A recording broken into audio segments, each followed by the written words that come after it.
So next on the agenda is Chapter 23. Called, in the drop-down box, it's Outside, Inside, and Within Darkness. I can't bother to read the actual title, I'll just do the author's note first. Author's note, insert here the same thing I always say in previous chapters. By the way, be careful on your stories. You must check your documents twice before posting them, because when you're trying to add a line like the one below this text, it doesn't appears until you add it again after clicking the Save Changes button. And sometimes some words in your chapters will be repeated twice too, and the bolded letters can be transferred to another location, and when you wrote anything in italic, it will be overwritten like normal writing. Anyway, enjoy this chapter and read and review. Well, that was fucking interesting. Thanks, Aura Channeler Chris, for your fascinating insight into the machinations of fanfiction.net. Chapter 23 is called War Above Corneria! Exclamation mark. General L's counterattack! Exclamation mark. He likes that a lot, inserting exclamation marks into the middle of chapter titles. It's a really good idea, I think. Corneria. Center. The Wolfen of Wolf flew away as Fox was thinking about a conversation he and Wolf had just a moment ago. When the time comes, just act.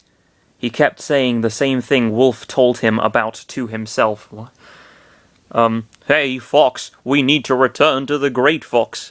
Huh? Chris? It's something wrong. Where is Wolf? He left just a minute ago. Oh, Chris scratched his forehead. He's always like that. You know about Wolf, Chris? Fox asked. Very little. Chris remembered all the fights he had against Wolf in his mind. Really, nothing else. Chris? Yes? Do you think Crystal loves me? Chris raised an eyebrow. He wasn't too good about romance, I'll say. You know, your attempts at flirting with Fox up to this point have been frankly pathetic, my good friend. He wasn't too good about romance, but he knew clearly that Fox was in love with Crystal, since he saw the ending of Star Fox Adventures. It was love at first sight. Maybe. Very possible, in my opinion. Thanks. I wanted to ask it to anyone who would keep it as a secret. This is only between you and me, okay? Chris smiled to Fox. My mouth, it's shut for this secret. Oh, I just remembered something. I literally just remembered talking about the previous fights he'd had with Wolf. I just remembered that in one of those fights, when it was against Ness and Paula and Juff, Sonic just fucking... they were fighting against Sonic, and he just fucking ran into like a giant abyss or something. He's dead. He's like...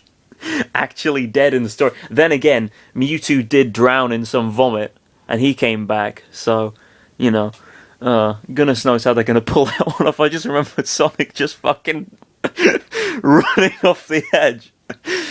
Sorry. Sorry. I'll get back to the story.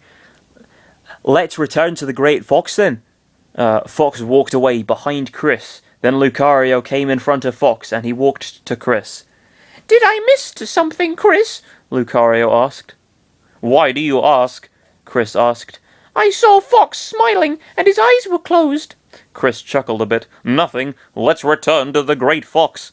Lucario didn't talk for a moment. Then he nodded. Lucario and Chris headed to the Great Fox after the little event between Chris and Fox. Well, yeah, I mean... it's obvious that that's what they were going to do. Why do you need to write that? Great Fox. Command room. This mission was a total success, Roy said. Oh, I was sweating a lot back then, Chris said. Who would think we were going to fight General... I'm going to call General Pepper General Pupper from now on, just because I think that's kind of cute. Who would think we were going to fight General Pupper like that? Falco said. At least he is all right now, thanks to us, Pichu said. Incoming transmission from Orbital Gates Station, Rob said. He was tipping over a keyboard, and he called the virtual screen in front of everyone. Mission briefing. Hello, everybody. This is Beltino. A green toad appeared on the screen. He was... Sorry. Was that a bit too much? I didn't mean to agitate you. He was slightly the same as Slippy's appearance, because he is his dad. What now, Dad? Slippy asked. I have a very important announcement to make. An object appeared on the screen. We have discovered that the Aparoids are weak against apoptosis. Alright. Apoptosis? I don't know. Indeed. We're currently finishing the device to destroy the Aparoids, but the motive for my call is the Aparoids are coming to the orbital gate to destroy the device and the gate. And you need our help to defend the gate, right? Chris asked. Beltino notices Chris, Lucario, Roy, Pichu, and Mewtwo in the command room. I see you got new members for the team, huh, Fox? Beltino asked, moving his glasses. But he just had a whole conversation with Chris at the end of the... Oh, no, that was with Fox. Never mind. I'm being stupid. And besides, those don't really happen anyway. They're breaking the fourth wall. They're not part of the story. At the end of each chapter, the little preview of the next whatever, you know, they're not part of the story. And in any case, it was irrelevant. Anyway. I see you got new members for the team, huh, Fox? Beltino asked, moving his glasses. Yeah, they are a lot of help, Fox remarked. That's great, because we have another problem in hands. Another screen appears in the virtual screen, and it shows the image of a Primate. There are reports of these strange creatures coming from nowhere inside the station. We need security from outside and inside. Primates, Lucario said. Primates, you say? Well, they kind of look different from the Aparoids, since they don't resemble bug forms like the Aparoids does. Anyway, would all of you help us while we finish the device? Of course, Dad. What do you say, Fox? Slippy asked. I say let's do it, Fox said, making a fist. The work is never away from us, eh? Falco said, chuckling a bit. Well, I'm ready to go, Chris said, excited. That's settled. We're going to the orbital gate, Peppy said. I thank all of you for your help. Be prepared. Beltino left the screen. See you. Yeah? What do you want?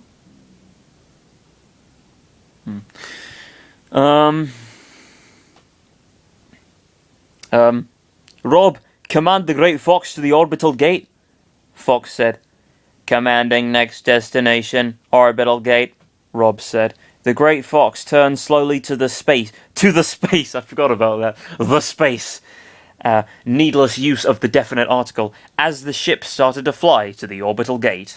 End of mission briefing. 2 hours later. Orbital gate. This is Chris, Lucario, Roy, Pichu, and Mewtwo. We're in, Chris said to his speaker. They were inside the station of the orbital gate. Got it, Chris. Wait until they appear, Fox commanded. Several minuted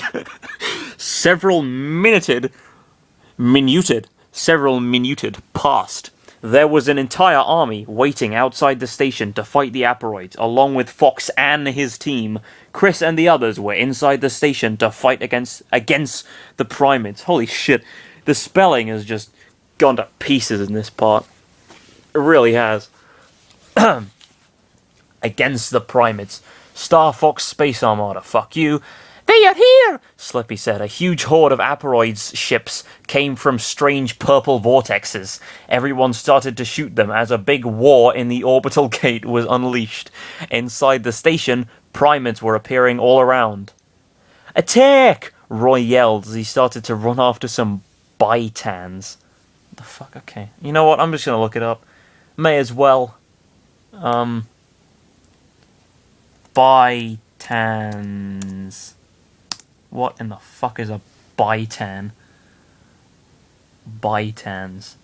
Smashpedia. Oh, those fucking things. The balls. The balls! And they're only in the Subspace Emissary of Smash Brothers Brawl. Okay, and what was the other thing again? Oh yeah, I want to know what an Aparoid is. I'll have to check out Wingpedia to get to the bottom of that one.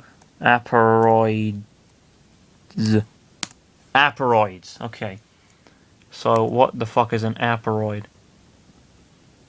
Ugh. That's fucking hideous. Look at that thing. Eek. Eek. Eek. Oh! That's disgusting. Look at that thing. Ugh. Eek. The Aparoid menace. Blech. Horrible. Eek. Eek. Yeah. Blech. Alright, uh, um, I was doing something at some point. Okay. Attack! Roy yelled as he started to run after some bytans. We should disperse, since the station is big, Chris said. But what if something happens to you? Lucario asked. I'll be fine, don't worry. Chris ran away from the quartet. Lucario felt a little worried of what could happen to Chris if he wasn't around. That's exactly what they would say if something were going to happen to Chris when he wasn't around.